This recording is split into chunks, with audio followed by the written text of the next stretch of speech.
Hey,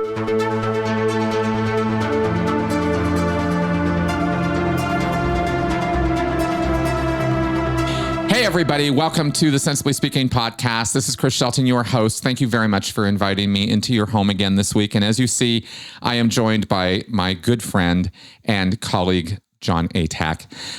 John, welcome to my show. And I, of course, am being welcome to yours as well.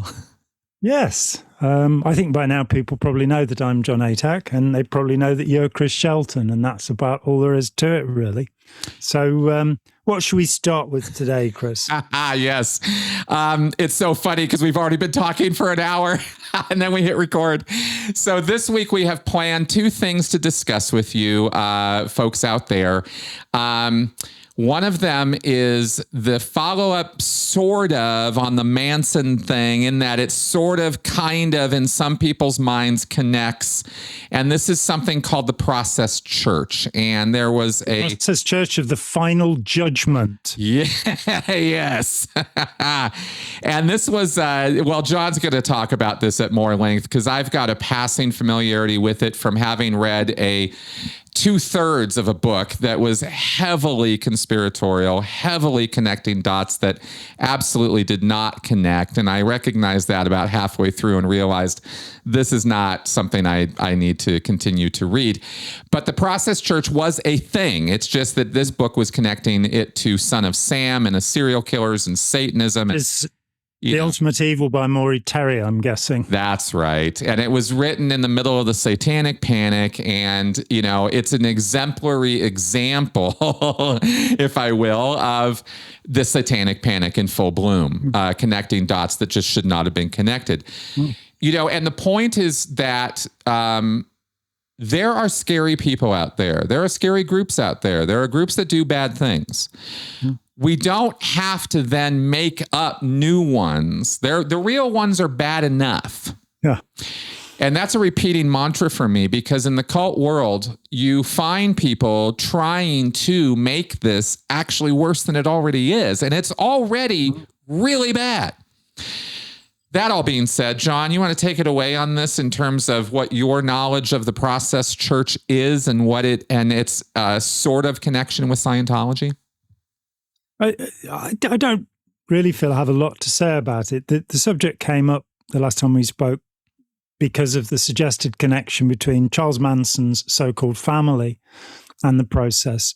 I am now 14 books into my research. I'm reading the transcripts of trials, and I'm not seeing anything that robustly connects anyone in the Manson family with the process.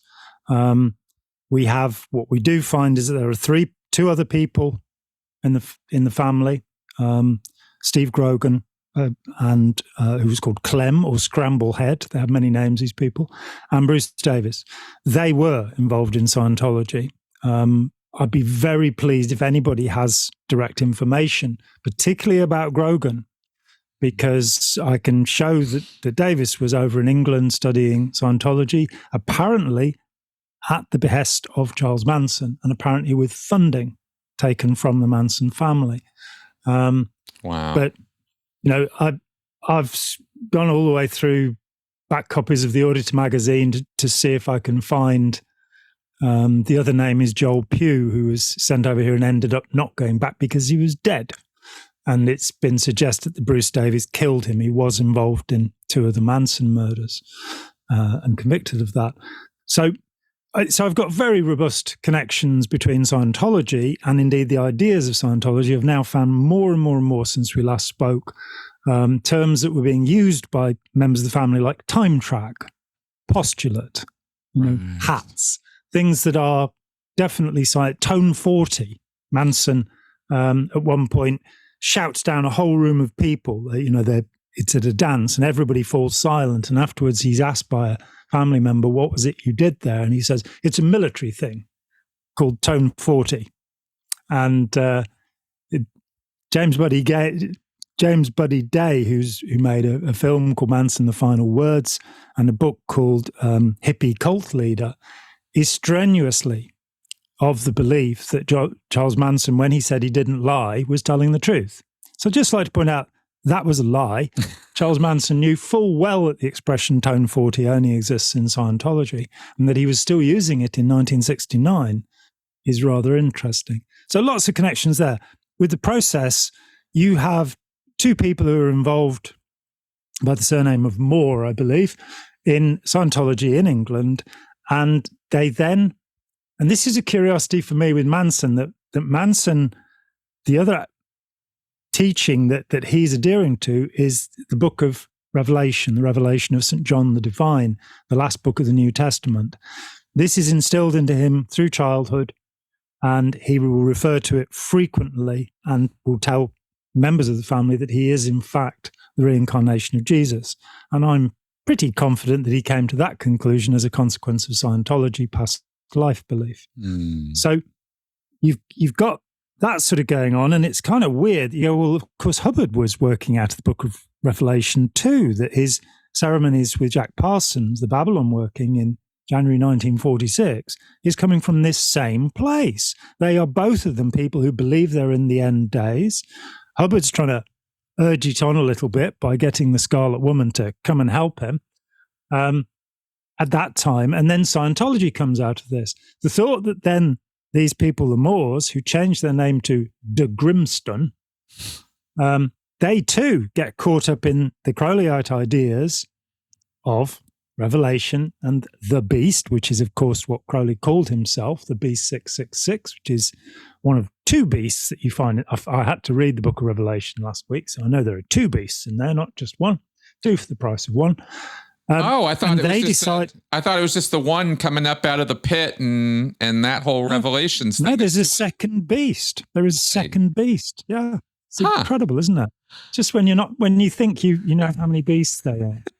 It doesn't say what his number is. Also, just to solve a little mystery, when the Manson family put X's on their forehead, I can't see any. I say I'm 14 books in, and nobody points out the obvious, which is this is the mark of the beast mentioned in Revelation, that so that the beast won't do harm to his own type, they will put a mark on their right hand or on their forehead.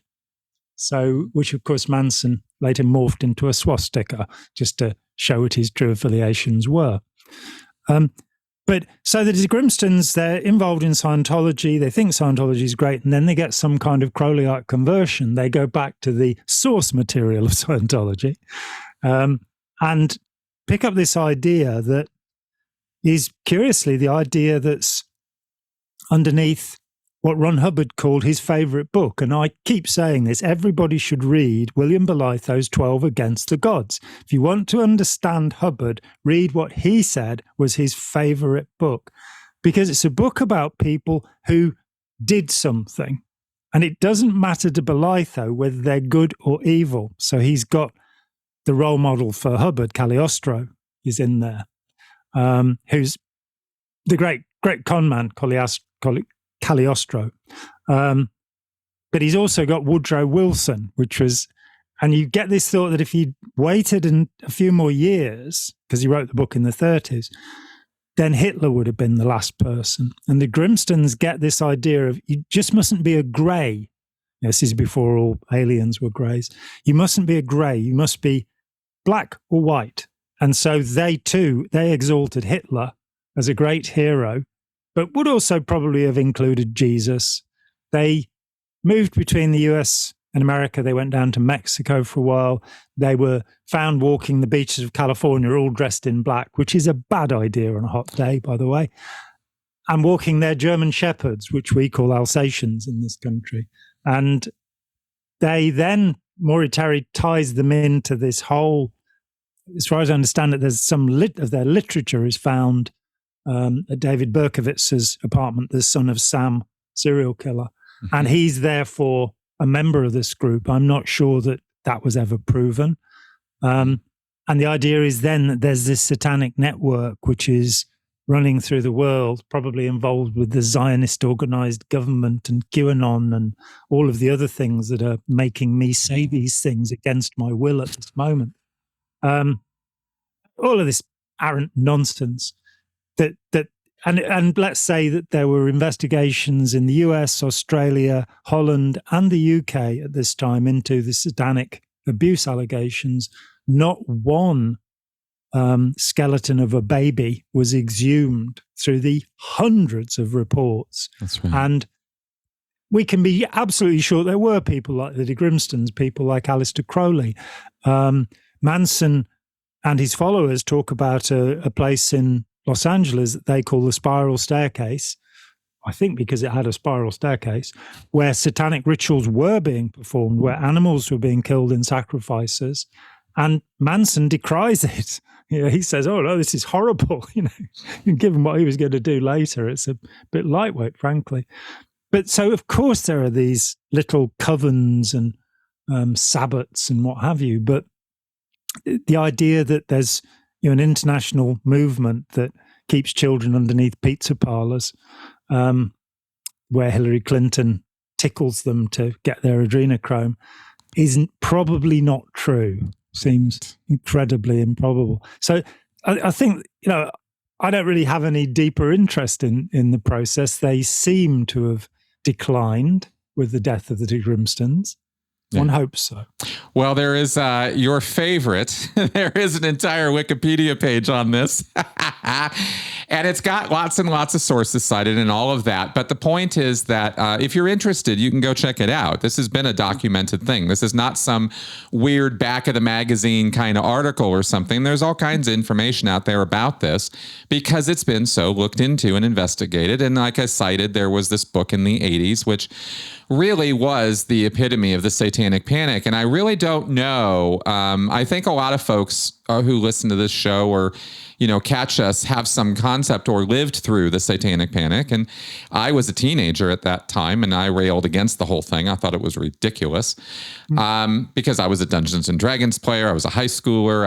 And I knew what Scientology was, and I knew it wasn't satanic, and I knew that these other things weren't satanic. And here were all these crazy people calling them satanic. And I was like, well, this doesn't make any sense. This is stupid. Are we saying that L. Ron Hubbard performed ritual magic? Exactly, right? And so that's the thing, is you find out that there are hidden truths in this world and that there are things that people get up to that are incredibly bizarre and incredibly strange and incredibly destructive. And so, so we don't sit here saying, yeah, there's no such thing as satanic rituals and there's no such thing as satanic belief and there's no such thing as animal sacrifice. Of course there are.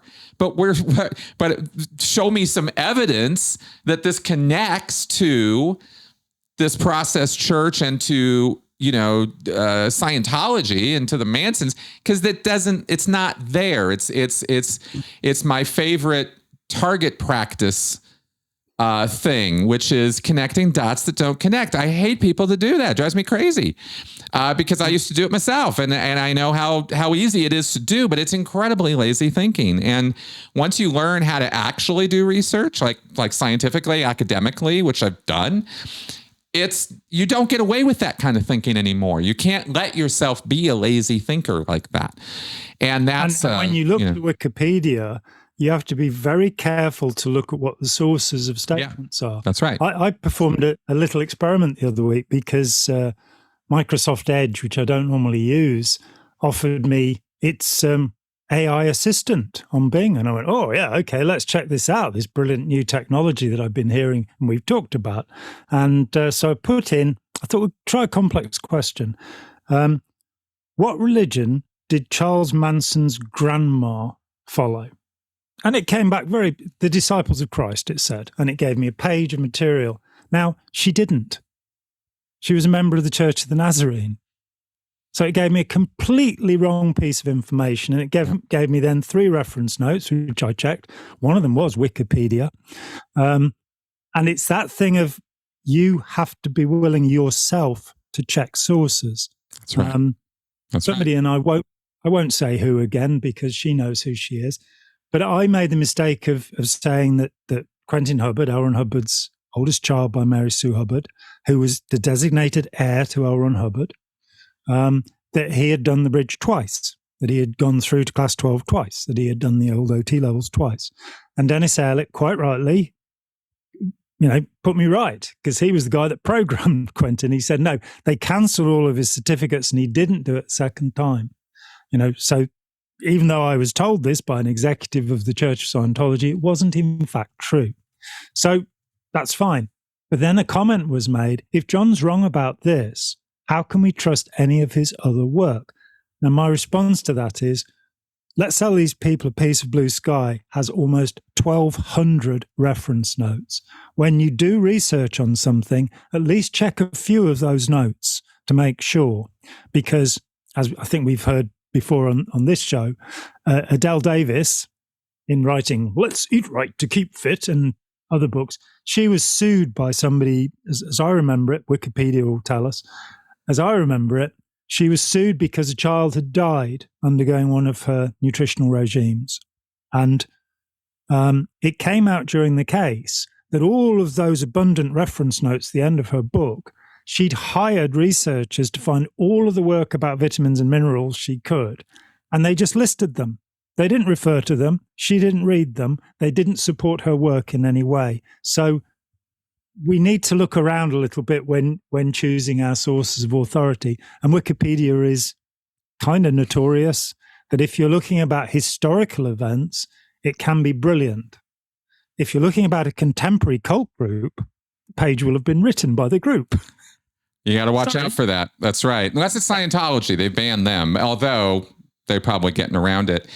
And that's the whole point, of course, is that the reason and I've said this before and I'll say it again, the reason I point to Wikipedia is because everybody can go there. And from there, you can go to the sources, the original sources. Yeah. And that's always what you would do. Entries, because they're made by professional researchers, where with Wikipedia, you don't really know who's researched it. So, look down into the footnotes, click on one of those, have a look at the source. And there is this problem. And the reason I bring up AI is because of this leveling that doesn't have the capacity to determine the truth of what's being said. And AI hasn't got to that point yet. We as human beings do have that capacity. We can check. And one of the things for me is if I feel that somebody has told me something that conflicts with my information, that I used to feel quite annoyed when people disagreed with me in any way. And then I understood that for all of us, it's disagreeable being disagreed with. Of course it is. We like to feel we're right. And so then I started to rejoice in the cognitive dissonance that if somebody challenges me sufficiently politely, that it's a wonderful thing to be in that kind of strange space, that slightly dissociated feeling that you get whenever you read an L. Ron Hubbard text. That it's a good thing when cognitive dissonance sets in, because it gives you the chance to now consider your information again and correct it, put it straight. And by being a part of a community of learning rather than being, the grand poobah who decides what people ought to think, having the humility to do that is so much more comfortable, than being right all the time. Fair enough. Yeah. Well, if I may. You may. I may. There is something I want to ask you about, because I think I heard you say this twice now, and I want to ask to clarify. Did you say Quentin Hubbard was Hubbard's oldest child by Mary Sue? Yes, as far as I understand it, was Diana older? Diana was born in 52 and Quentin was 54. There you go. He's the oldest son of the third marriage of the man who didn't have a second marriage, but already had 3 children that we know of. So exactly. Yeah, you're quite right. And he's named, I think there's a 1963 policy letter somewhere in the 60s where Hubbard says that Quentin will inherit. Yeah. Yeah, he was named as the successor. Yeah. And then, of course, he went and died. Yes. Killed himself. Yes. Since it's come up and since I have been asked about this and I don't have an opinion because I know I don't know, I assume from what I have read with the police investigation that was done that it was suicide. Yes. Do you have any reason to believe otherwise? I know that Mary Sue Hubbard put a section of the Guardian's office to work to disprove that idea, but it seemed to me that the autopsy report was straightforward. He was found in a car with the exhaust connected in, and he died a couple of days afterwards from the carbon monoxide poisoning. Mm-hmm. There was this strange. We talked about this, that I was 1986. I was in Sun Valley. I'd given my first talk in the United States of America, and everybody had gone. And this guy turned up, and I was sat in their wonderful hot tub looking out over all the lights of the valley. And this guy came along and said, "Hi, my name's Joe Leonard. That's not my real name. I used to work for Guardian's Office of Public Relations. I'm the only person who read all of the documents seized by the FBI." Now, I don't think anybody could have read that quantity of documents, frankly, and I did know somebody else who was from Guardian's Office Legal who made the same claim. But putting that aside, he then said they didn't understand what they'd got because they didn't speak Scientologese. Mm-hmm. And I went, well, that's for sure. When there was an order to do R245 on somebody, what's your FBI guy going to be saying? And he said, so one of the things that's in those documents that's never been discussed is branch 4. We've got branch 1, branch 2. Branch 1, covert data collection or harassing people. Branch 2, overt data collection. Hubbard was so stupid that he numbered them, So he could have just had a branch there, but he actually put it there so you can see that there's not just branch 2, there'll be a branch 1. I don't know what branch 3 was, but branch 4, he said, was the gun carrying squad of the Guardian's office in the United States. And he said the feds had documents about them going into gay bars in California, putting a gun in the mouth of the owner and saying, if this boy comes in here, you throw him out, showing them a picture of Quentin Hubbard. I think with that degree of protection around him, it seems incredibly unlikely that Quentin Hubbard was murdered. We never found out why that might have been. There's no motive for anybody to kill Quentin. And we do know, I've talked with a couple of people who were quite close to Quentin. My friend Bonnie Woods, who I worked with for several years, who's a dear friend, she was a friend of Quentin's. And we know the trauma that was being brought. He'd had all of his certificates cancelled. He was no longer going to run Scientology. And so much had been expected of him. He was, 22 when he died? Mm-hmm. And he's gay, and his father, well, of course, we hear that in his teens, Ron Hubbard was also having a little bit of sodomy going on. Well, he certainly 180'd on his public attitude towards LGBT with his writings. Yeah. That gay people are covertly hostile. Mm-hmm. They are backstabbers. That was his perception, and that's that. It would be better to put them on a barge in the middle of the river and blow them up as a solution than have to live with them, was Reddy said in Science of Survival. And yet, we find him, in February 1966, going to John McMaster and saying, "You're the world's first real clear." And John said, "I don't know why he chose me." And then I think I've told you, right? I've told you about the phone call I had in the mid-90s. This guy who was a Hollywood set designer called me up, and he said that he was one of the 10 first clears. And he said, and I've never quite understood why it was that 7 of us were gay. We called ourselves the Queer Clears. And I just had to say, you haven't worked out why Ron Hubbard in 1966 would choose 7 homosexuals to represent Scientology. After all he'd been through trying to control people with security checking, he needed to know something about you that he could use to devastate your reputation. Mm. Even if it wasn't illegal, he could say, "Oh, I've just found out that John McMaster was having sex with his secretary, Colin." Yep. And that would have been enough to ruin anybody back then. Yeah. And so, he's saying one thing and doing another, which is fairly usual for Ron Hubbard. But Quentin is brought up in this atmosphere where he is going to succeed the great man. Yeah. And he is a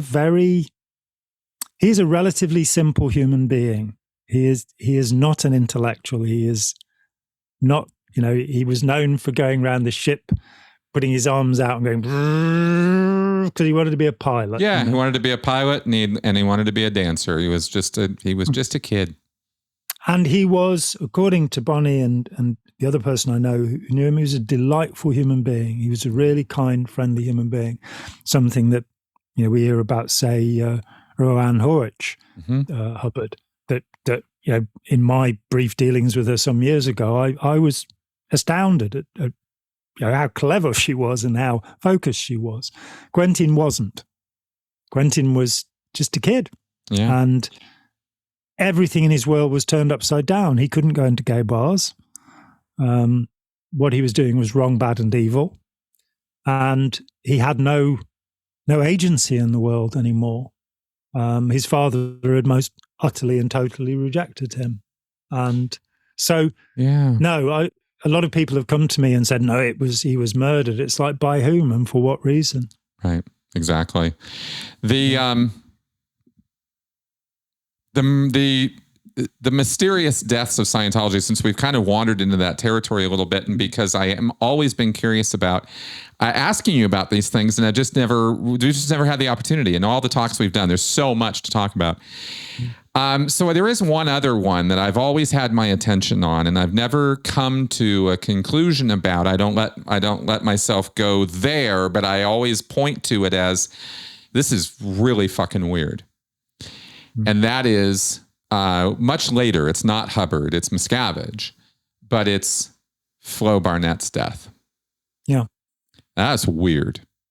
And what I know about it, I've always wanted to compare notes with you about this. We never really have, so now is perfectly good a time. What I understand from what I've read, and I haven't read much, but I've seen this report, this official-looking report. I guess it was the coroner's report or the police report, that she was ruled to have. This is Shelley Miscavige's mom, her actual mom. She was an independent Scientologist. She had left the church. She wanted to keep doing Scientology. She was doing it outside the church. This was the late 1980s. When RTC was in full bloom. They had taken out, or were in the process of taking out, the Advanced Ability Center in California. They were in the process of really strengthening up the trademark and enforcement and the legal, and coming after people hard. And so Shelley's own mom, Flo Barnett, right, leaves Scientology officially, the umbrella, and goes out and does independent Scientology. And then she's found at some point later, suicide by rifle, 3 shots. And you think to yourself, are you kidding me right now? Well, she may have been out of the body at the time she did it. Oh, well, clearly. Yeah. What are your thoughts on this? There are quite a number of peculiar deaths associated with Scientology. I did an estimate when I was theoretically the president of FactNet, which was actually being run by Bob Penny. Bless him, wonderful man, and Lawrence Wollersheim, also a wonderful man. And they said, well, what about suicides in Scientology? So I collected a list of, I think it was 38 names. Wow. And I started looking at the actual membership of Scientology and the percentile. And it was, the suicide rate in Scientology was about 10 times the average in the US, which is incredibly high. And some of the cases, I mean, in Let's Sell These People a Piece of Blue Sky, I write about Susan Meister, who was aboard the ship. And I think the only illustration in Blue Sky is a copy of a letter that she sent to her parents about Scientology is expanding. And you can see that she's in a manic state when she writes this letter. Now, her dad went, it was in Morocco, I think, that her suicide happened aboard ship. Her dad went out there, was not allowed to see the body. L. Ron Hubbard would not talk to him. And he had a military background, and the weapon that was put forward as the weapon with which she had killed herself had too long a barrel to have been used in that way. He's then told that not only can't he see his daughter's body, but I think they'd said that there'd been an outbreak of typhoid fever, so she had to be buried in a lead coffin. So he never saw her. And I will never forget the day that I first called George Meister, because I'd read what he'd said about it. I'd talked to various people, and I got his phone number, and I called him up, and he said, if this proves to be yet another harassment attack on me, then I will have your legs broken. So, okay. Yeah. And it came out that all of this stuff had happened to this poor man. Yep. Over this case where there was something wrong. If you then look to the death of James Stewart in Edinburgh in 1968 and the cover-up. This is a new one to me, I think. I don't know that I've heard this one. It's in Blue Sky. Oh, is it? Okay. Which one is this one? He was, they basically, he went, and it's talked about in Inside Scientology, not the Janet Reitman book, but the original by Robert Kaufman. And I interviewed Bill Robertson, who was running the, the Hubbard Association for Personal Integrity or something. Happy. Yeah. Happy.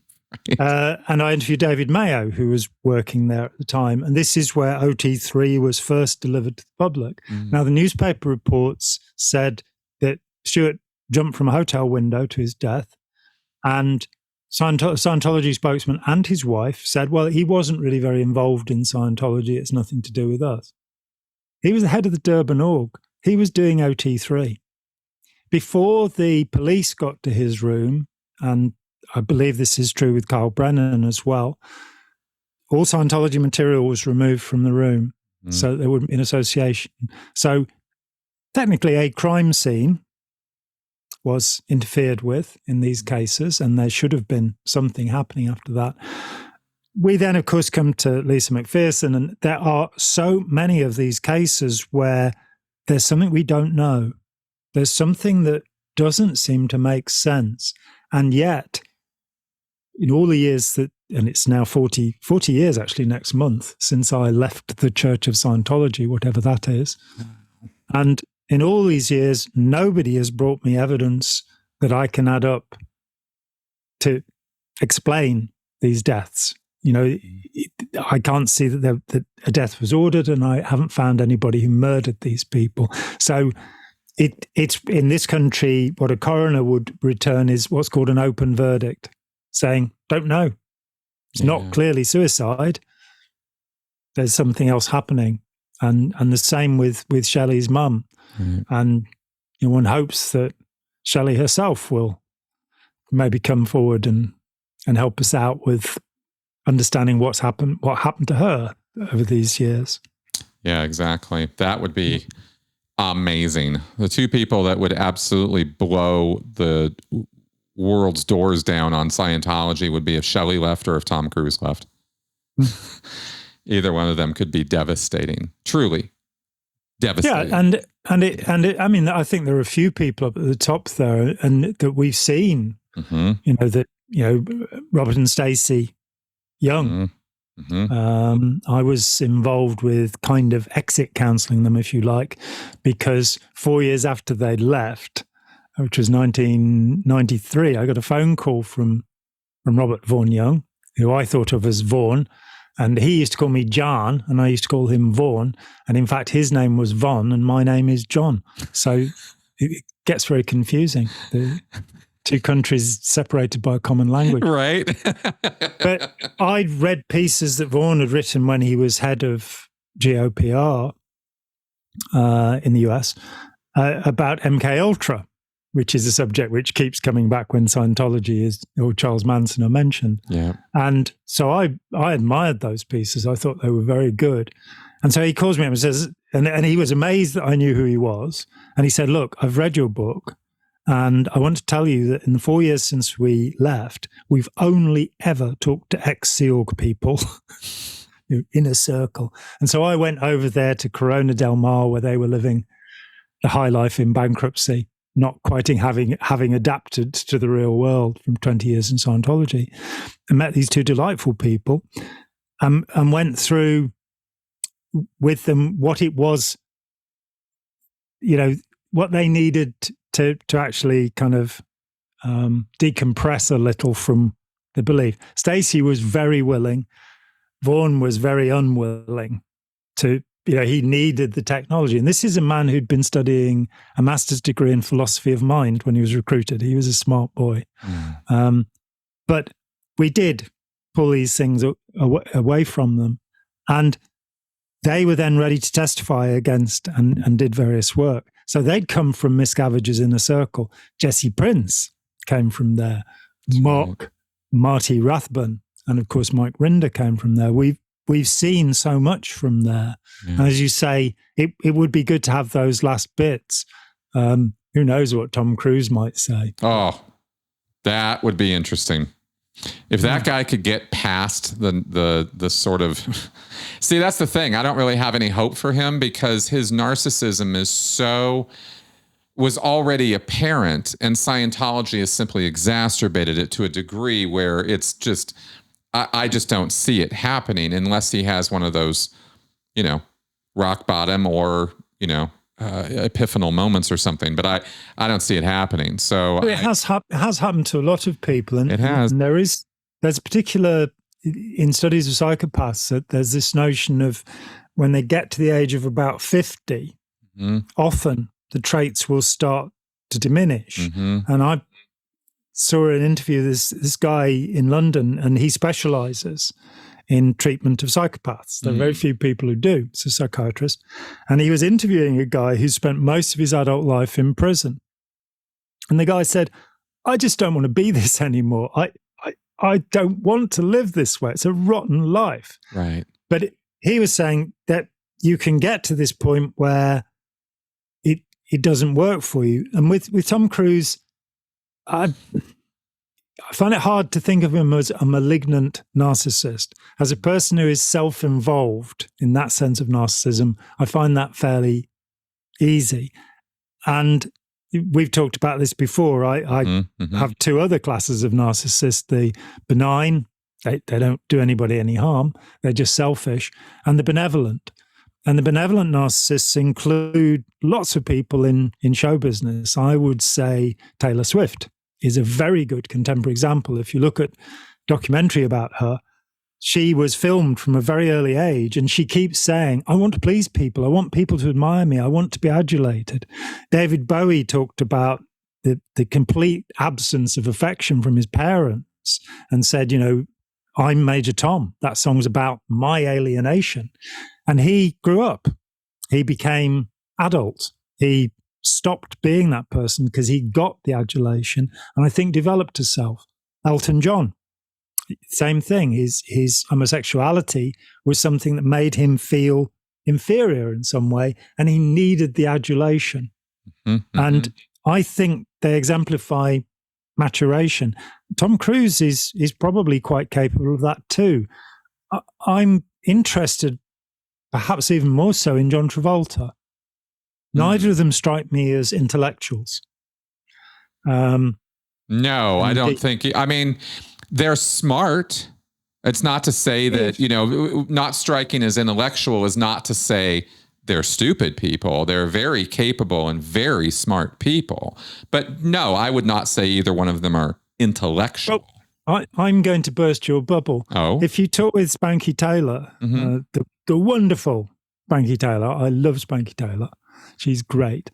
Who was there when we first met at Toronto? It's the first time I met her. I think she was Travolta's handler for something like 15 years. And she said this thing about we had to be really careful when we put him out in public that he had a script because he's not very bright.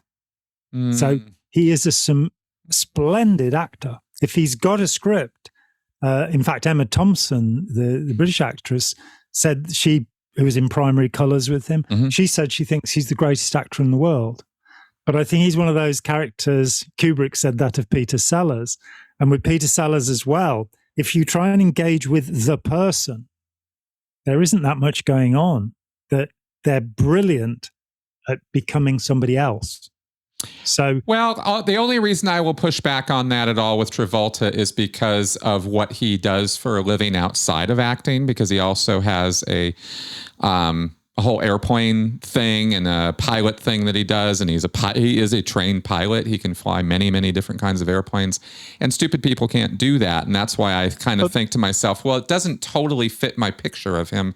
So I have a hard time with that assessment, but I understand what they're saying. I think there's a specificity of aptitudes. So, Howard Gardner on the notion that there are different. He calls them different types of intelligence. Yeah. There are aptitudes, and you can fly a plane and not be, a tremendously clever human being. Absolutely. And that's why I don't want to leave the audience with the impression that, at least I don't want to come across as thinking, well, he's adult, or he's a really bright, he's a really nice guy, and he's kind of really good in this one area, but otherwise he's kind of a moron. I just don't see Travolta that way, but I'm totally getting what the observations are. I get it. I get it. And like I said, I don't think either one of these men are intellectuals. I don't see either one of them sitting down and reading an academic paper or really diving into the details of the psychology of anything or that kind of thing. I think they're hyper focused on intense areas of experience they want, and that's what drives them to learn about it. And from that point of view, I would go with, they're not necessarily well-rounded individuals. And I think there's a difference. Certainly Leah Remini's description of Tom Cruise and the cookies in Troublemaker gives you the idea that he's a child. He's just not really developed. And I have the sense with Cruise, and I apologize in advance for this, that he's not a particularly nice human being. No. But I have the idea with Travolta that he is a particularly nice human being. He is, genuinely. And not only will, I'm sure, Spanky attest to that, but every person I've ever met, including myself, who met him, the guy is just the nicest guy in the world. To people you doesn't have to be nice to. And that's when you know when you're dealing with somebody who's different in the celebrity world. Because I've run into more than a couple of them, and they can be class A assholes all the time, except when they're on camera. And then there's the guys who are just people. And I've always put JT in that category. Yeah, William, is it Goldman or Golding? One of them wrote Lord of the Flies, and the other wrote Butch Cassidy and Sundance. Yes, and Princess Bride. I think it was William Goldman is the screenwriter, I think. Yeah. And he said that in all his time in Hollywood, and he was involved in all the President's Men and all sorts of films, there are only two actors he'd met who were human beings. One of them was Jack Lemmon.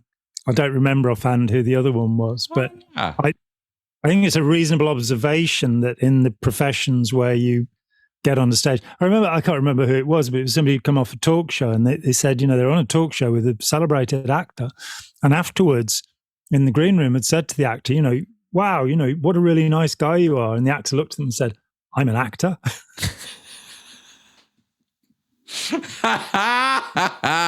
So sometimes they're very self-aware. Yeah. And seeing Cruise, I think, is so self-involved in his world, his projects, his intention. And this is what OT7 does to you, as well as all of the rest of Scientology, is there's so many landmines in that outfit that are not obvious. I'm telling you guys, there's all the obvious stuff we talk about, and then there's stuff really deep, and I'll and we'll go into that in future shows, but Cruise is, everything about Scientology feeds his ego, and that guy's ego was already oversized. So I really think that it's I understand the labels as far as the beneficent and malignant narcissism. I don't know what to give to Cruise except to say he's so blinded by his own greatness that he will hurt people in the process of thinking he's helping them. And the 9/11, firefighters purification program, which I just went on a whole roll about a couple days ago on my Q&A show, was an example of that. He's so sure that he knows what's going to detoxify these firefighters that he gets $1 million and he puts $1 million in and he kind of forces it through, and people end up getting hurt, and there's even deaths. And where is he then? He's nowhere around. Right? He makes it happen, and then he goes off to his next thing, and he counts it in his head as, I've done all of the firefighters of New York a solid by giving them the purification rundown, and he's not there for any of the fallout. What am I supposed to think about that guy? Well, he's not very big. No, he's not. And he can bigger than Charles Manson, though. Charles Manson was only 5'2". Yeah, I know. And Miscavige too, right? It's small men. I wouldn't say that. I'd never say that. What a horrible thing to say. It's fun stuff. Anyway, we kind of went off on the celebrities there a little bit, but we were talking about the deaths, and then I guess I just wanted to get your take on all of that. So thank you for all of that. It's a very interesting topic. I couldn't help but notice in the through line there with the narcissism that it seems the way we're talking about it, it seems to be a one way of maybe thinking about it is a blocked or stuck stage of development. Yeah. If there's a sort of immaturity there. Yeah, and that's exactly what the creator of the contemporary idea of malignant narcissism, Eric Fromm, said. He starts out, and for some reason the dates of the books are written in my mind. In 1941, there's a great book called Escape from Freedom, his first book. And he got out of Germany in 1933 very quickly because he was both Jewish and a communist. And that was not very popular, I'm told. And went to the States and pondered on this. Why has this terrible thing happened in my beloved country? And he decided that it was because Nazism was hindering the development of the self. And so his first argument is the idea of the pseudo-self, that people have a self and it's reliant upon comment from the outside. They're trying to please the people around them by being who they are, by saying what they do, by dressing the way they do, by the job they have. They're not doing it to satisfy themselves. And he says at that point that about 60% of people are in this category. And I think you've heard my fascination with this number before. Schopenhauer in the 19th century said 60% of people do not, something like they don't develop into humans, something quite savage. Milgram, 62.5% of people on the first of the 17 experiments were willing to go all the way. Then, of course... that was the electric shock. Yeah. The idea that they were electric shocking people. They weren't really, but they were under the impression they were, and they were willing to go to fatal levels of electric shock. 4X's. Right, to deliver the punishment that was ordered to them that they deliver, and they were following orders. Was the context and bloke of in that. the white coat was saying the experiment needs you to continue. So there was a kind of anthropomorphism of the experiment rather than the experimenter, which is quite interesting. And Milgram's obedience to authority is a classic text, definitely. Yeah, it's a shame that contemporary psychologists are trying to push him aside. I do understand that the experiments could be considered unethical, because somebody might have been traumatized by doing this. But as far as we understand it, I don't think anybody came forward from the 17 experiments to say that they were traumatized. So I understand the theory, and with that. But I think he was very careful in the way he ran things. Then finally, Jane McGregor here at Nottingham University puts forward the idea that 60% of people are what she calls apaths. They don't develop a self. And I think that's exactly what it is that and our society doesn't really, and certainly the advertisers in our world and places like Facebook, they're not Snapchat. They're not encouraging us to grow up. That's not what they want. They want manipulable adolescents.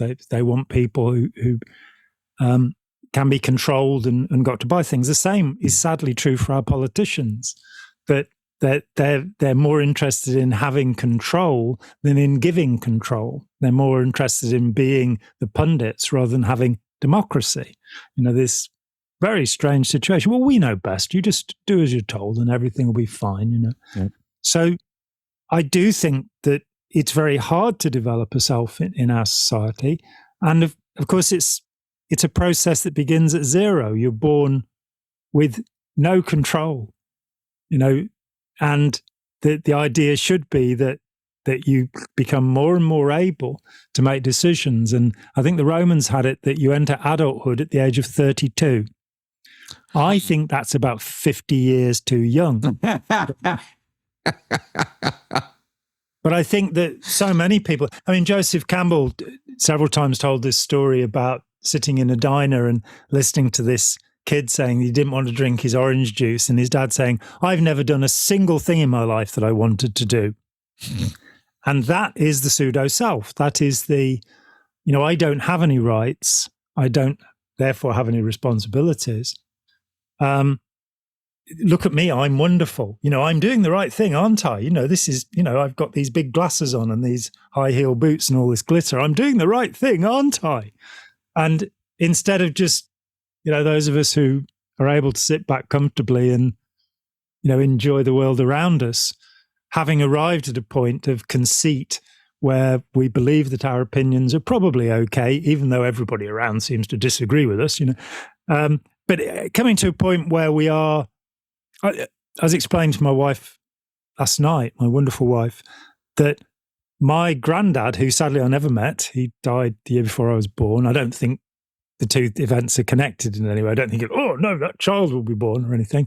But he had this thing that people would ask him for advice. He was working class kid. He was trained as a coffin maker, and then had his own building company and did quite well. But people would ask him for advice. He was quite small as well. I think he was about 5'4" or something. And he would give advice.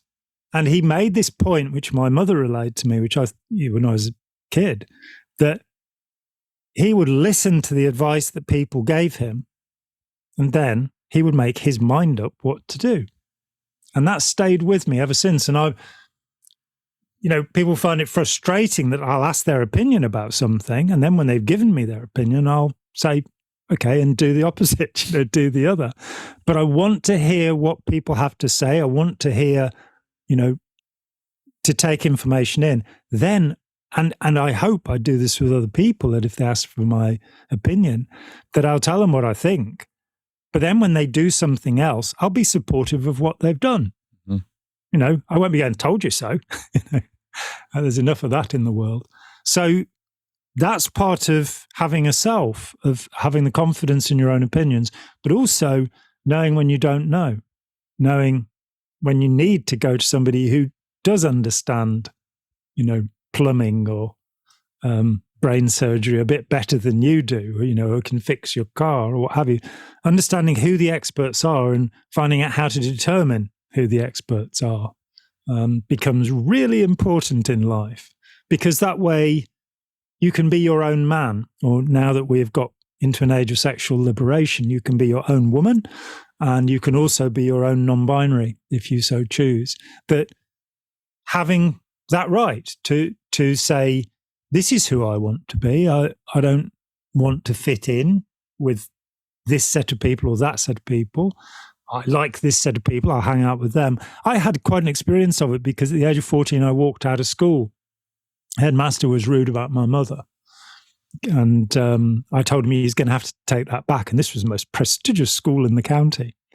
And I was terrified of this man more than, he was huge, great big man, about 300 pounds.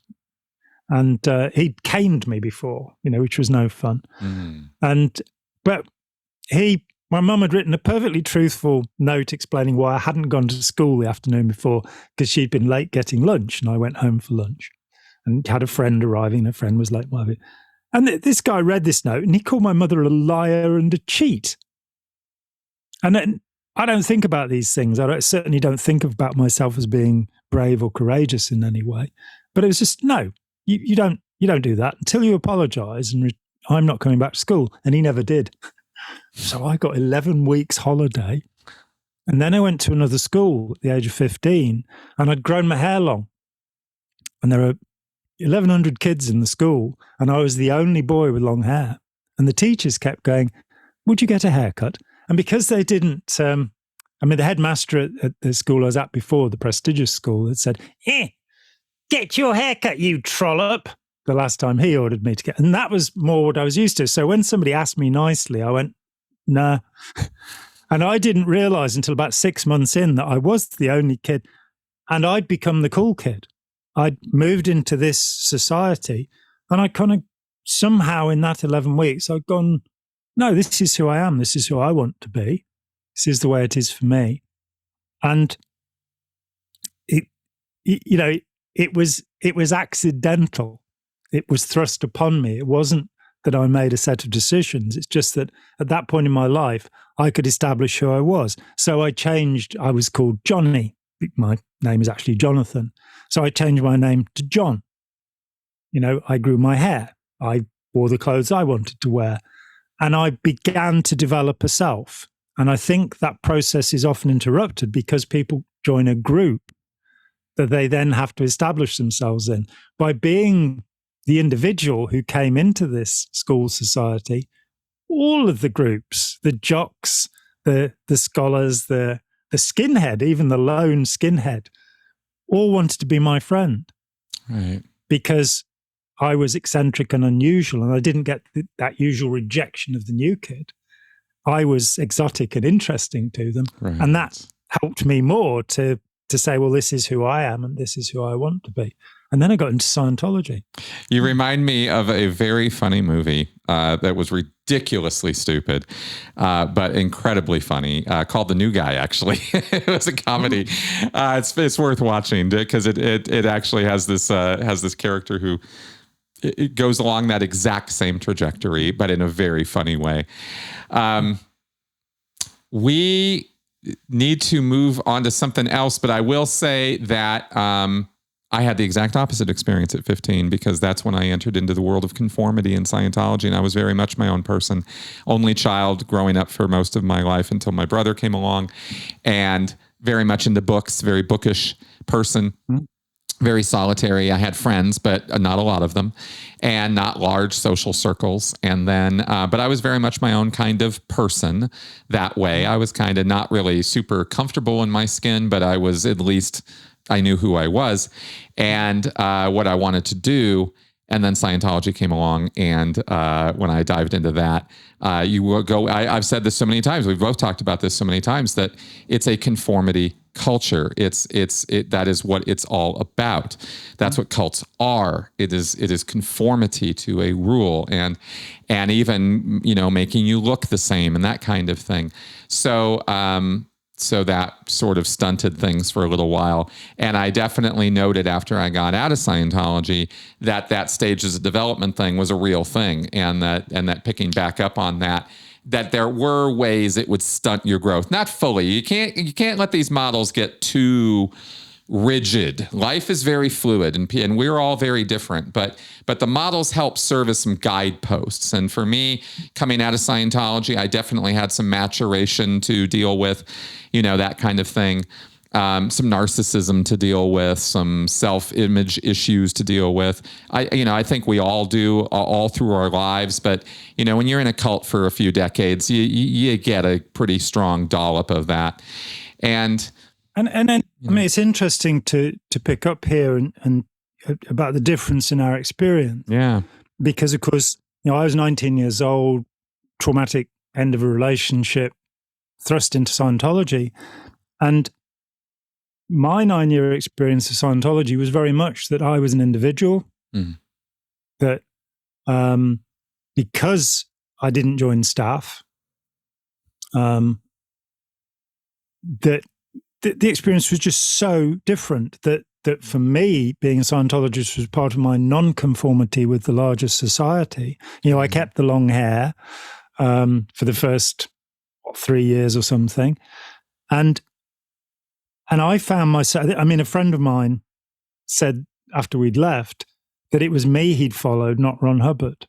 And I think because I wasn't in the Sea Org, because none of that dreadful militaristic, punitive culture. That was nothing. I didn't experience that at all.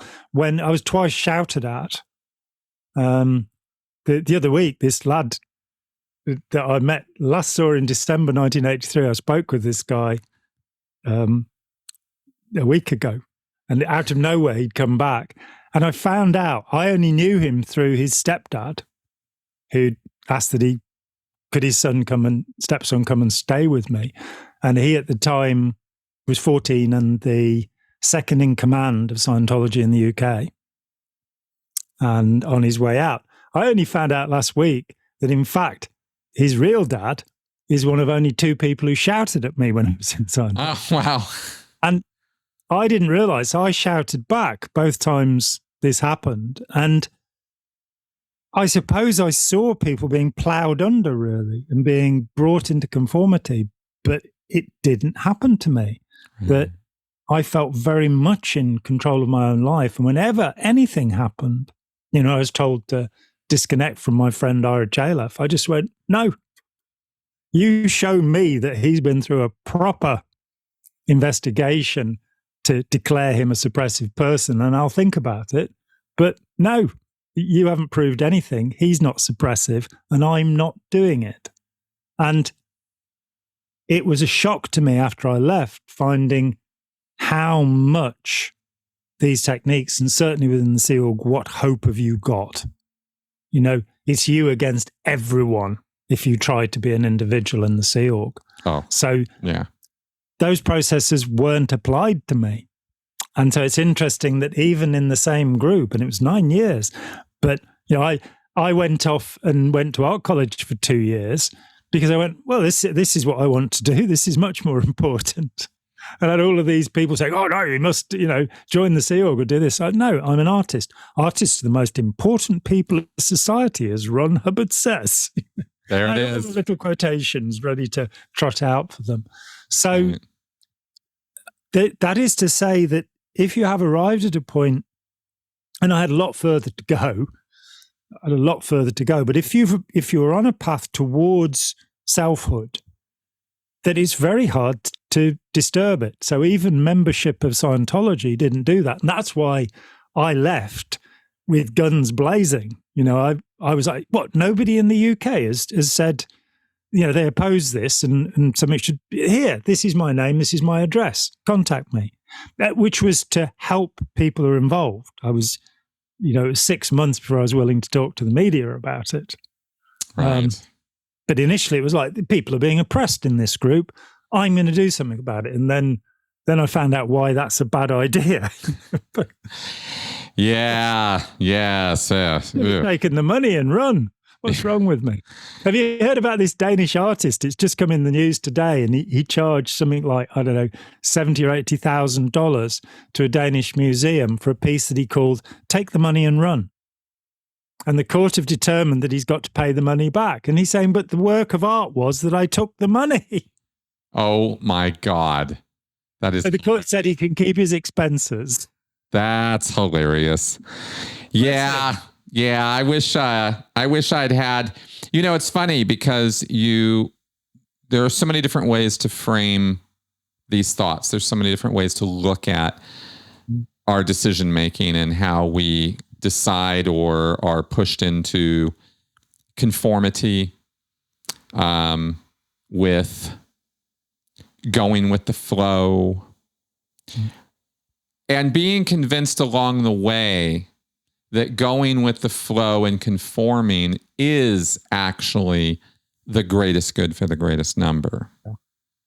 And there's so many little things that Hubbard put together or that Scientologists in their own cleverness will use. Because it's not all just Hubbard. There's a point. No, it's a collaborative effort, definitely. It really is. That's always true, though we mustn't victim blame. But I think we helped it along by having the image of him as a perfected human being. Yep. Smoking 100 cigarettes a day. Need I say more? Well, I'll tell you, growing up in a family of smokers, that was a feature, not a bug to me, right? Until it wasn't. Until you read him saying it's people pretending to be volcanoes. Ron, why are you pretending to be a volcano? Yeah. Yeah. I just, but on that identity thing and that maturation thing and all that, and the narcissism and stuff, it's an interesting bundle of stuff. And it's an interesting thing that we do in trying to take it apart and look at it from all these different angles, because, trying to fit in, trying to be part of things, there's nothing wrong with that.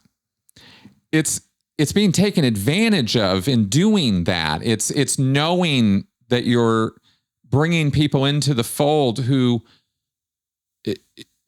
don't know what they're getting into. It's that makes it wrong, and it's such an interesting back and forth, because in so many ways this world is made up of people who want to belong or who tend in that direction, and who want to who want to be part of something bigger than themselves, and have a more powerful activity as a result, right? We can many hands, right? Make the loads lighter, that kind of thing. Make a positive contribution to society, as opposed to psychopaths who don't give a shit. That's right. And then there's some in the world who just seem to be not that. Their look at things is individualistic more so than it is group oriented. It's a way of dividing people, and it's a way of thinking about their tendencies. And there was a meme I posted the other day about.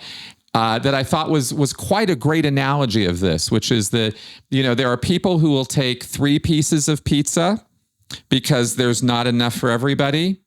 And there are people who will take 1 piece of pizza because there's not enough for everybody. And there are people who don't eat pizza because they're gluten intolerant. Yeah, I know, but you get what I'm saying. It's like you have the same thing. You have 2 different actions for the same reason. It's just, and it all depends on how you're looking at the world. Is it, I got to get mine before other people take mine? Or is it, I got to make sure other people have what I have? Or I want to make sure of that. And it's an interesting, not dichotomy, but it's just kind of an interesting thing that we can sort that way sometimes. And when we go too far in either of those directions is when things go completely off the rails. And let me give you an example which I think is really important to understand how cultural generosity is, how cultural thinking about other people is. I spent some time studying Native Americans, people who I'm told call themselves Indians, which is very confusing.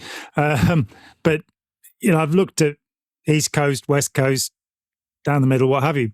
But the Plains people going right the way up from, the Cheyenne through the Omaha, the Ponca, the Lakota, going all the way up to the Tlingit. What a wonderful word that is, Tlingit. It's just lovely to say. Up near Vancouver and on the Aleutian Islands, that those cultures all share an idea of generosity, that a human being is great because of what they give away. Now, our Western European culture is more, a person is great because of what they have accumulated. And we then kind of expect, Bill and Melinda will give away, what was it, $59 billion so far. But to any of those Native American cultures, the idea of having accumulated that much is disgusting. So, and I came across this, I wrote a play about the Ponca, this wonderful people. And wow. They had the Cheyenne and the Lakota either side of them who'd come raiding them. So they were an agricultural people, an agrarian people who had to defend themselves against this. And in the course of my research, I found out that a bunch of them, when they were told that they got to move onto a reservation, they said, we'd like to go and talk to the Great White Father about this. And the Indian agent said, yeah, great, go and do that. So they go all the way to Washington. And when they get back, all the people have been moved. That's simple. And they're not really given any help in getting back. And it's quite a long way, but they're resourceful people. So they go to the reservation, and one group of them, under a man called Standing Bear, which is a interesting, difficult name. His 4 sons all die from smallpox.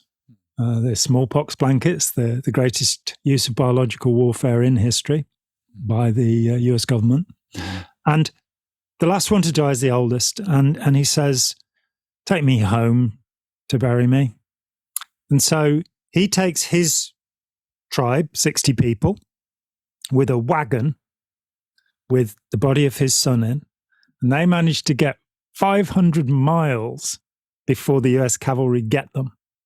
And they're, I think, billeting with the Omaha people at that time.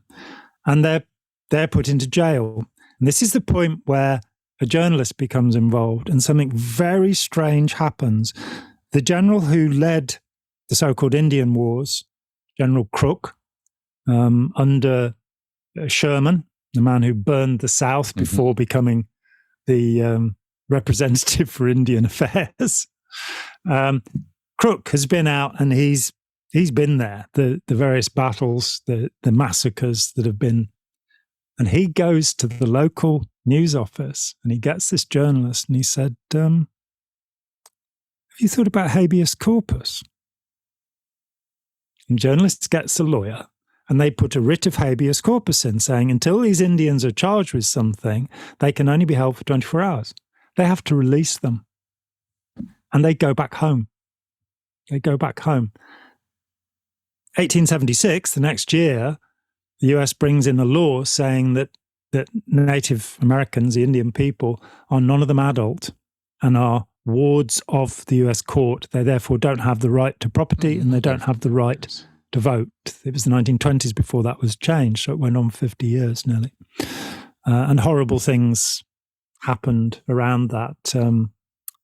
What's it called? The Night of the Flower Moon or something, a wonderful book about the foundation of the FBI investigating the murders of a whole series of native people who'd looked into a huge amount of money that they weren't allowed to spend without having a white guardian. And the white guardians were killing them off to get the money. Yeah, it's that's a movie that's coming out right now. Scorsese directed that. Right. I read the book a few years ago. Killers of the Flower Moon, I think it's called. Killers of the Flower Moon, you're exactly right. And very well written book and a remarkable story. Yeah. But the journalist who had put in, Crook had gone to sea, wrote a book, Buckskin and Blanket Days, in the 1870s or something. And I managed to get a copy of it. And here you have an account of a European, a white man, who before the California gold rush had created the chaos in the Black Hills and across the territories of the Plains people, had ridden out with them. And he makes this point about killing buffalo, that whoever kills the most buffalo has to give them all away.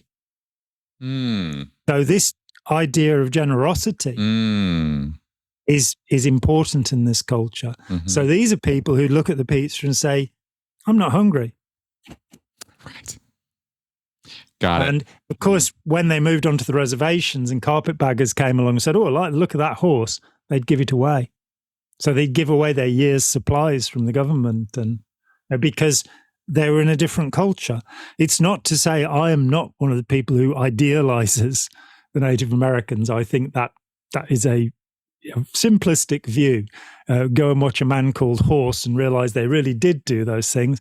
There was a battle at Sitting Bull, who I do greatly respect, but there was a battle that he couldn't attend because he had, I think, 118 self-inflicted wounds, which was a part of their religious ritual. So not recommending self-inflicted wounds at any point here. If anybody's thinking about doing to themselves, it's not a good idea. Not a good idea. Go and get a good movie instead. Yeah, exactly. But, how interesting. Yeah. But it really speaks to the point, right? It's cultural, it's individual. There's lots of ways of looking at it. It's not it's not a binary thing, I guess. It's not a simple thing. It's not black and white like almost everything with us. But it's an interesting point to make, and it's an interesting way to look at people, right? That there are people who tend more selfish, there are people who tend more group oriented, and there are cultures that tend more selfish and tend more group oriented. And European American culture tends to be more individualistic. That's right. And Asian culture tends to be more family orientated. That's right. And I think there's a certain health there. I've started to worry about the idea, of people working to get to heaven. That they want they're going to get their reward in heaven. That's right. Theologian 30 years ago said to me, well, I'm a Christian. I understand why I'm fighting Scientology. Why are you doing it? And it was because it's the right thing to do. Nothing more complicated than that. It's the right thing to do. And it therefore gives me a feeling of smugness on a daily basis that I'm doing the right thing. It's an emotionally fulfilling activity. It is. Where, right? When you when somebody comes back years later and reckons that you helped them transform their life, that's great. There's nothing else quite like that feeling, because it's a very unique thing to do that for somebody. It's not something everybody does. It's not something everybody can do. And it's not something everybody wants to do. But when you do it and somebody acknowledges that, you know, that you really did, it's, I don't know why heaven. It's right here. I mean, that's what it is. That's what heaven is all about, but men do not see, in the words of Jesus. Yeah, there we go. Yeah. Well, speaking of, maybe we could go into segueing into our last topic here, because we I'm not sure that we this. I'm not sure I have time to. Oh, are we wrapping up? Okay. I think we may have to, because I think that last topic is going to take a little while longer. 5 minutes. No problem. So, do you want to frighten the people into by saying what it is that you wanted to talk about, so they'll be sat there on the edge of their seat? Absolutely. Because it does roll one into the other. I love the way we connect dots on this stuff. It's really quite wonderful the way our conversations go. We do have a show to do, and it is on psychedelics. And I got things to say. John has things to say on the use of psychedelics, on the efficacy of psychedelics, and the current trends of using psychedelics in therapeutic settings to address complex PTSD issues and to address trauma, right? And there's good, bad, right, wrong, and mixed up with all of this, of course, and lots of opinions, and we want to talk about that. So we went off on a whole roll on all this other stuff today, so we will save that. I know we led with it. I know we're awful, but we're just who we are. So you guys know us now. So if you're about to drop a tab and watch us, hang on. Yeah, wait till next time, and we'll regroup and get on to that. So on that happy note, John, you have any other previews, activities, things you want to tell the audience about that you're up to these days? This Manson project seems to be really have overtaken your life right now. Yeah, it's been incredible. It started in because I've felt, I was aggrieved that my late friend Jolly West was being accused of writing the blueprint for MK Ultra and the 146 operations. That, I don't like it when people attack my friends. I don't know, it could just be me, but I don't like it. And reading what I read, I then went, well, why is this guy not talking about Scientology? There's no single mention of Scientology in Tom O'Neill's book Chaos.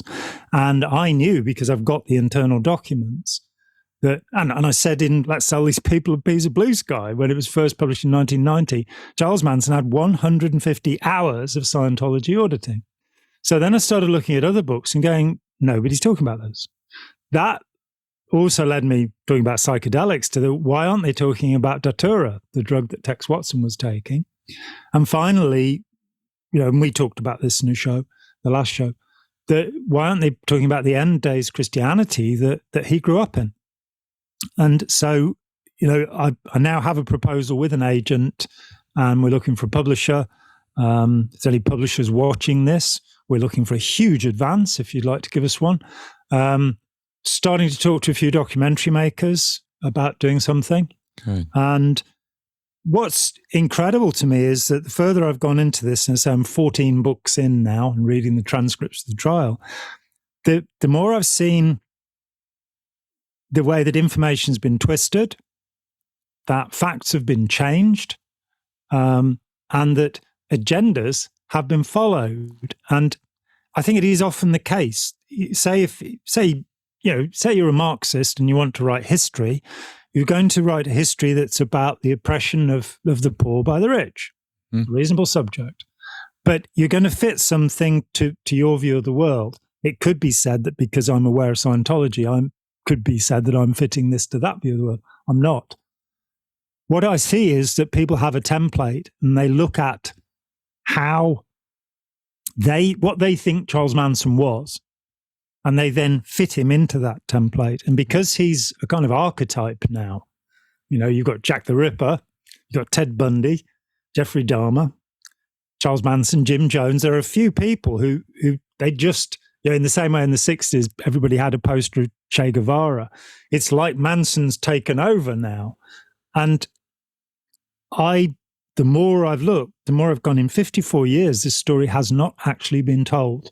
What actually happened, the 9 murders that happened and why they happened, has not been explained. It's not even been begun to explain. And there are more than 40 best-selling books on this subject. So I'm deeply immersed in that. But what I should be doing is promoting the audio book of Scientology, The Cult of Greed. In 2014, I published a little book, which is available as an ebook. It's available as a print book. And you can now hear my dulcet tones reading it out in ASMR.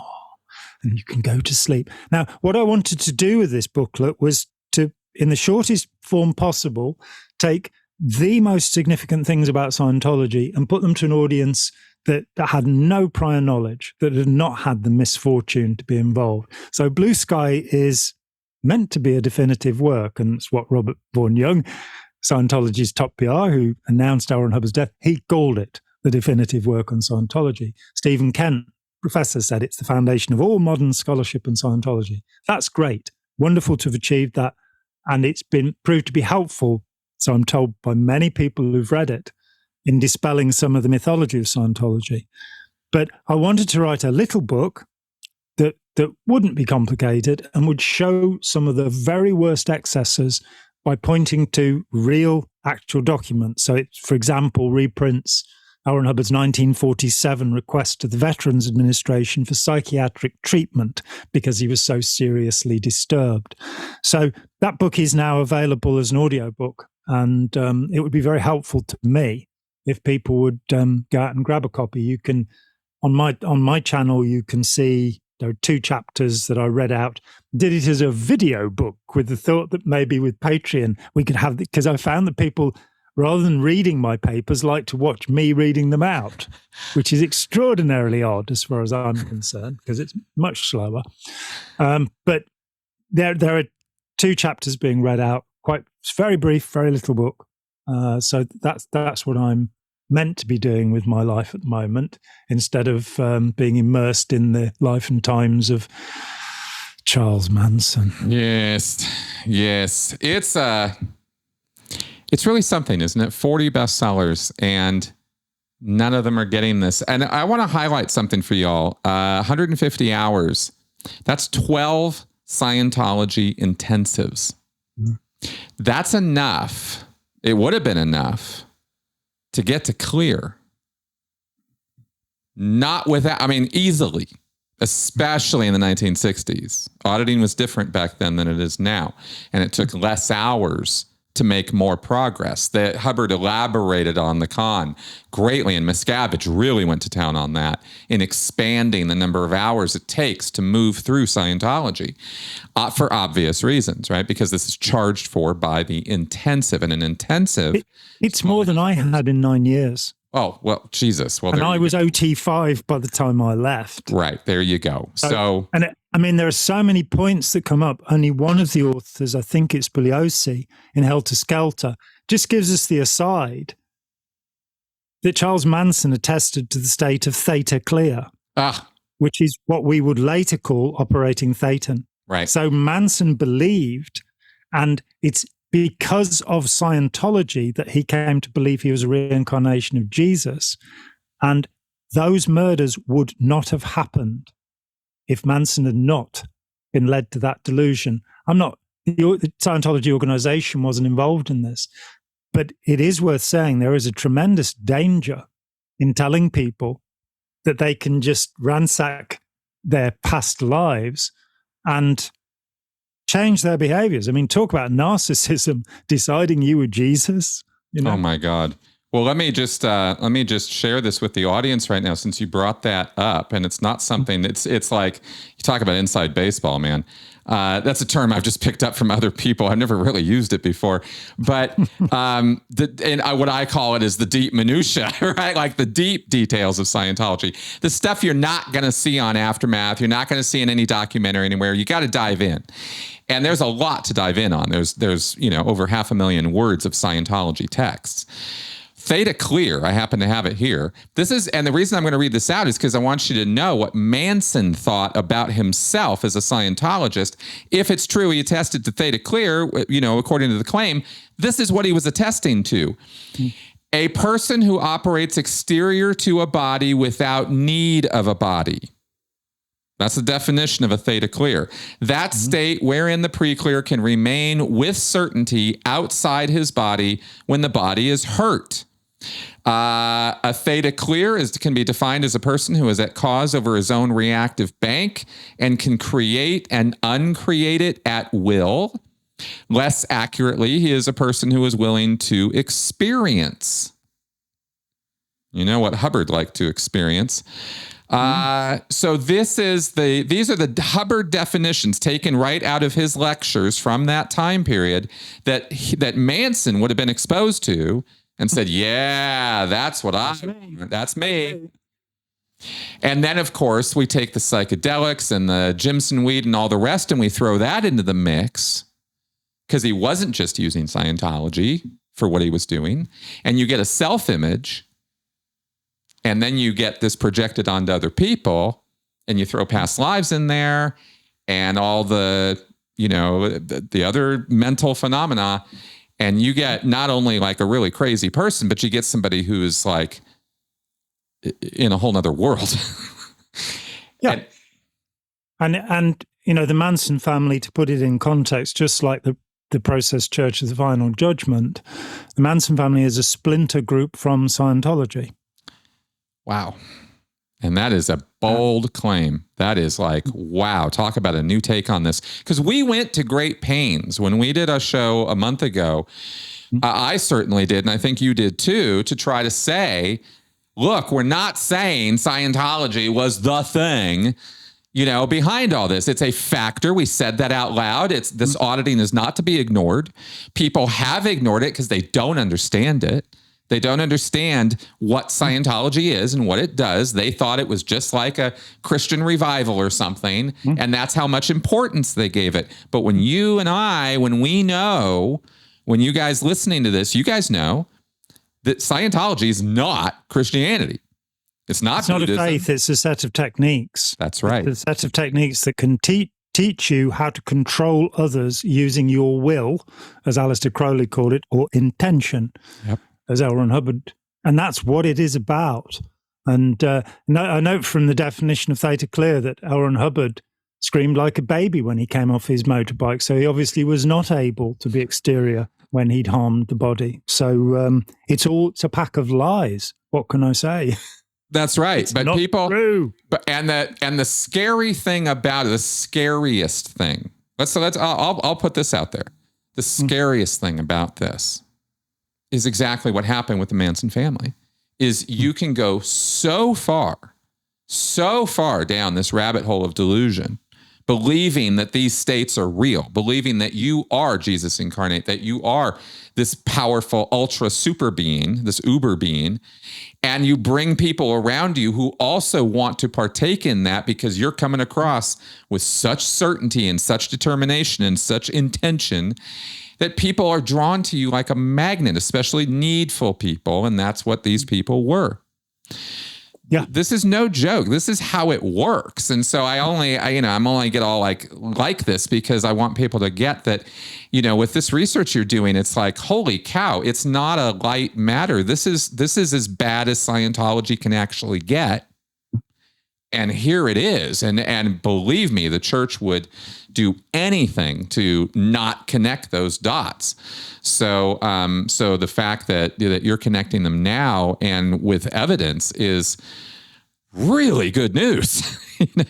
And they've already had Psychology Today a couple of months ago pull a statement about Manson being involved in Scientology. They've threatened Spin magazine. So they are getting a little bit sensitive about this. And it's that truth that comes from PR. When you get caught doing something wrong, admit it. Exactly. So if in 1970, instead of Operation Rawhide, the operation to stop anybody from knowing about this, they'd just told the truth, it wouldn't bite them quite as hard as it's probably going to bite them, especially on the heels of the Danny Masterson case, which has shown Scientology's, attitude, the Citizens Commission on Human Rights, indeed. Such nonsense. What a joke. But there we are. There we are. Yep. All right, folks. We're going to go ahead and wrap it up. You know how much we love to talk, and we will keep going. So I'm going to go ahead and cut it off here. Nothing will stop us. Yeah, but I really look forward to talking to you again, and we'll probably do it sooner than later because I'm looking forward to this psychedelics thing. I have a lot to say about it. I'm sure you do too. And and I might have a little personal experience with that to contribute to the conversation. So that might be. Of course, you're allowed to where you live because you live in a state where both cannabis and now psilocybin are legal. That's correct. So who'd have guessed these chemicals that were destroying our youth in the 1960s? That's another point, just to close on it, that it's very likely that if cannabis and LSD had been legal during the time of the family, one of the people at Sparns Ranch, one of the 35 members of the family, would have gone to the police before anybody was killed. But because they'd been criminalized because of their use of these two substances, which are now legal, well, LSD is not legal, psilocybin, which is a fairly close analog of it is, there would have been more social cohesion. And I think that that was one of the terrible things about criminalizing drugs, that rather than saying, look, if they're a problem, they're a health problem. And, if they're a problem, it's because we've just created the cartels in Colombia and else in Mexico that are now dominating governments in the same way that Elon Musk dominates them in the rest of the world. That's right. That's right. I mean, if people think this is some addiction problem, it's like, it's real. It's true. It is. But that's at the bottom of the problem. There are so many things going on with the drug problem. Whole economies rely on it at this point. More than 100,000 people. I saw this yesterday. More than 100,000 people died in the United States because of prescribed opioids last year. Prescription opioids. Yeah. There has never been a drug problem on that scale in the world before. So the war on drugs is it's a stupid thing. It's the stupidest. It's the stupidest. Yep. All right. And as we were proving, we're going to wrap up now. Okay, guys. Thank you very much for coming around and watching. Seriously, we really love it. We love you. We love your viewership. We love your support. Obviously, subscribe to our channels. Support our channels. Support our work. You all know how. It's in the description section of our videos. And on that happy note, see you next time. Bye-bye. See you next time.